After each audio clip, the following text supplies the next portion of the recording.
नमस्कार, स्वागत है आपका टीएनपी न्यूज में और मैं हूं आपके साथ मिशा सिंह। बढ़ते हैं खबरों की ओर।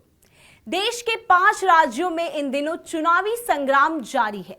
सभी पार्टियां अपने अपने वोटर्स को लुभाने का हर संभव प्रयास कर रही है। उत्तराखंड की अगर बात करें तो आज उत्तराखंड में चुनाव प्रचार थम गया है। इसी कड़ी में टिहरी पहुंचे यूपी के मुख्यमंत्री योगी आदित्यनाथ ने कहा कि आज मैं इसीलिए आपसे अपील करने आया हूं क्योंकि ये मेरा जन्म स्थान है और सीमांत प्रदेश भी है जो राष्ट्रीय सुरक्षा के लिए महत्वपूर्ण है। उत्तराखंड में अगर भाजपा सरकार नहीं होगी तो ये माफिया अपराधियों की शरण स्थली बन जाएगी। उत्तर प्रदेश के पहले चरण का रुझान आपने देखा होगा। कोई भी ओपिनियन यहां भाजपा सरकार बनने से मना नहीं कर रहे हैं। आपने देश और के जितने ओपिनियन सर्वे हैं उन सब सर्वे को देखा होगा और हर एक सर्वे इस बात को बताता है कि उत्तर प्रदेश में भारतीय जनता पार्टी की सरकार को आने से कोई नहीं रोक सकता।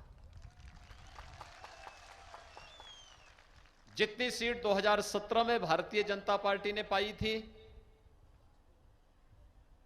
उतनी ही सीट भारतीय जनता पार्टी 2022 में भी उत्तर प्रदेश में पाएगी, इसमें कोई संदेह वहां पर नहीं है। और आपका तो सटा हुआ क्षेत्र है। प्रथम चरण के मतदान में आपने रुझान देखा होगा। लेकिन भाइयों बहनों, उत्तर प्रदेश में परिवर्तन आया।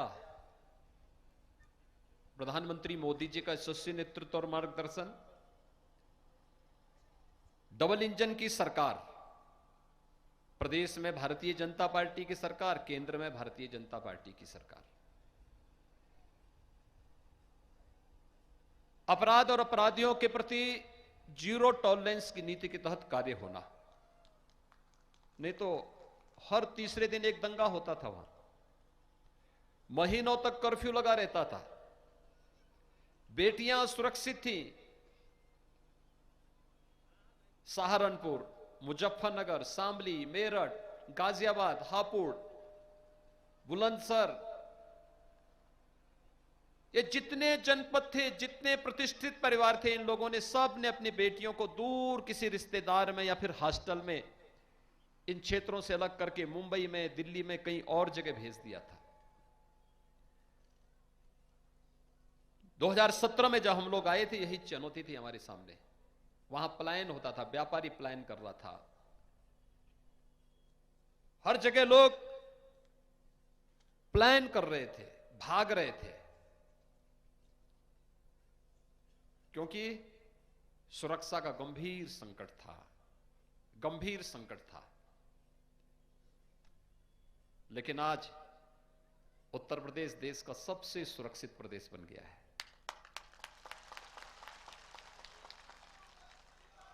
सबसे सुंदर प्रदेश, सबसे सुरक्षित प्रदेश। हम कुंभ का आयोजन भी करते हैं तो भव्य कुंभ और दिव्य कुंभ में बदल जाता है। जिस उत्तर प्रदेश में पहले कर्फ्यू लगता था, आज करोड़ों लोग कावड़ यात्रा में जाते हैं धूम धड़ाके के साथ। जिस उत्तर प्रदेश में पहले व्यापारियों पर बम चलते थे, बाजार में बम फूटते थे, आज वहां पर कावड़ यात्री हर हर बम बम का नारा लगाता हुआ निकलता है, कोई बाल बांका नहीं करता है। समाजवादी पार्टी के अध्यक्ष अखिलेश यादव बदायूं पहुंचे, जहां उन्होंने रैली के माध्यम से बीजेपी पर जमकर निशाना साधा। उन्होंने कहा कि पहले चरण में जनता ने बीजेपी को नकारा है। साथ ही कोरोना का जिक्र करते हुए अखिलेश ने कहा कि दूसरी लहर में लोगों को ना ही बेड मिले और ना ही जरूरतमंदों को ऑक्सीजन। पे जो लाल टोपी हमें दिखाई दे रही है,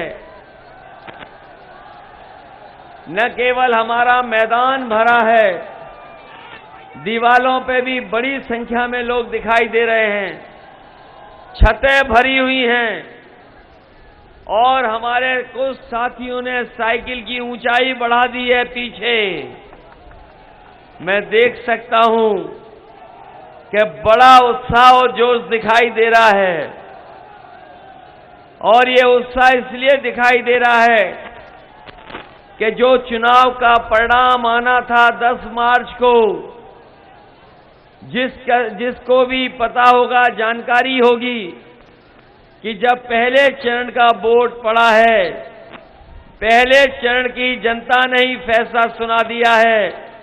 जनता ने इंतजार नहीं किया 10 मार्च का।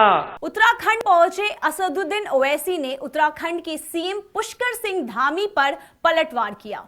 उन्होंने कहा कि सीएम को ये समझना चाहिए कि हर किसी को अपनी संस्कृति को सुरक्षित रखने का अधिकार है। चुनाव से ठीक पहले राज्य के सीएम पुष्कर सिंह धामी ने एक बड़ा दांव खेला है।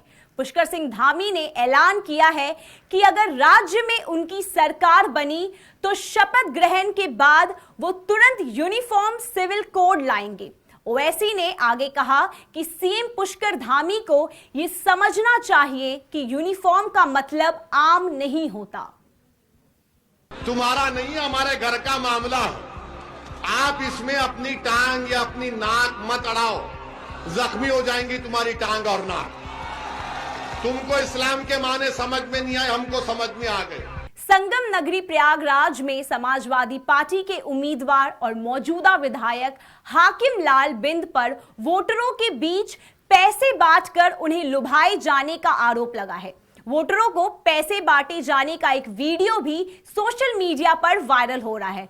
वायरल वीडियो और विपक्षी प्रत्याशी की शिकायत पर पुलिस ने सपा के 3 नेताओं समेत करीब दर्जन भर लोगों के खिलाफ मुकदमा दर्ज कर लिया है।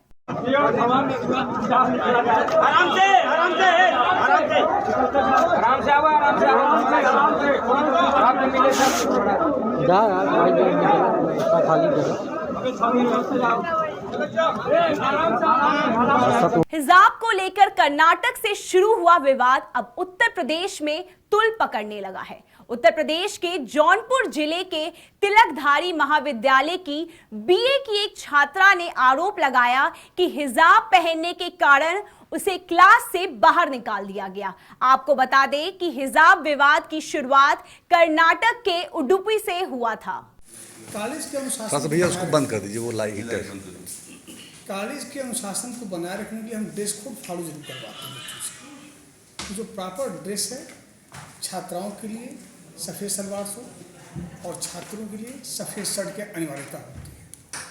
इसके अतिरिक्त हम किसी अन्य चीज़ के लिए उन्हें मना नहीं करते हैं। सामान्य कुछ यदि ऐसा कोई प्रकरण आता है, जैसा कि अभी हमको उस छात्रा के पिता ने बताया, तो मैं इस संबंधित मामले पे दोनों पक्षों को बुला करके उस मामले की तह तक जाऊंगा और फिर जो आवश्यक और उचित होगा। उन्होंने आते ही हमसे क्लास में हमेशा की तरह हमने पॉलिटिकल साइंस की क्लास की और उस दिन कल भी मैं गई थी क्लास करने। तो जैसे ही मैं बैठी सर आए क्लास में, उन्होंने कहा कि तुम ये हिजाब क्यों लगाती हो। तो हमने कहा कि सर हिजाब लगाते हैं, मेरा राइट है, ये मेरा अधिकार है, ये मेरा फंडामेंटल राइट्स कहता है, ये हमें मेरा फंडामेंटल राइट्स हमें दिया है अधिकार कि हम सर पर हिजाब लगा सकते हैं, हमारे देश की संस्कृति है। आगे की तमाम खबरें देखने के लिए बने रहिए TNP न्यूज के साथ। मैं हूं मिशा सिंह। धन्यवाद।